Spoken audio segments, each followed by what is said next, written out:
ndalem pak të qumshi fshatarit, domethënë, është më ushqyes apo është thjesht një mit nostalgjik i brezit? Është vetëm mit. Që me kante bio. Është vetëm një mit, është një përshtypje që përcillet te konsumatori, që nëse do marrim një qumësh fshatari, por ne nuk dimë në radhë parë se kush lopë ka prodhuar dhe nuk mund t'i bëjmë të gjithë t'i vendosim. Nuk e dim se ajo lopa ka qenë e sëmur, me atë lopë është përdorur antibiotik, ajo lopë është ushqyer me një misër me aflatoksin, dhe kuptohet që çdo gjë vjen përcillet. Janë gjuna dhe ato që kanë biznes, fshatarët janë gjuna ata. Po kjo është ajo që neve dhe Bashkimi Evropian e thekson me forcë, gjurmëshmëria.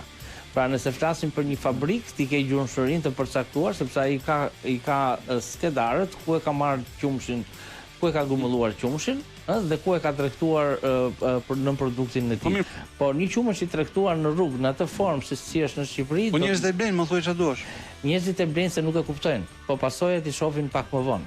Pra domethënë ti thua që si ka mundësi pas me vdek. Ka që fortë është njeriu?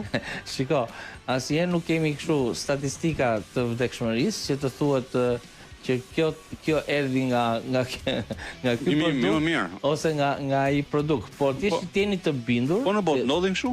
Patjetër. Ti jeni të bindur që problematikat kryesisht në Mëlçi, për arsye të një qumshi i cili është tregtuar në formën jo e duhur, me riciklim me shishe të ricikluara, me qelizat somatike të larta, me aflatosin, të ndikon direkt në Mëlçin dhe ti e shikon mas X vitesh ndeshesh me këtë lloj problematike.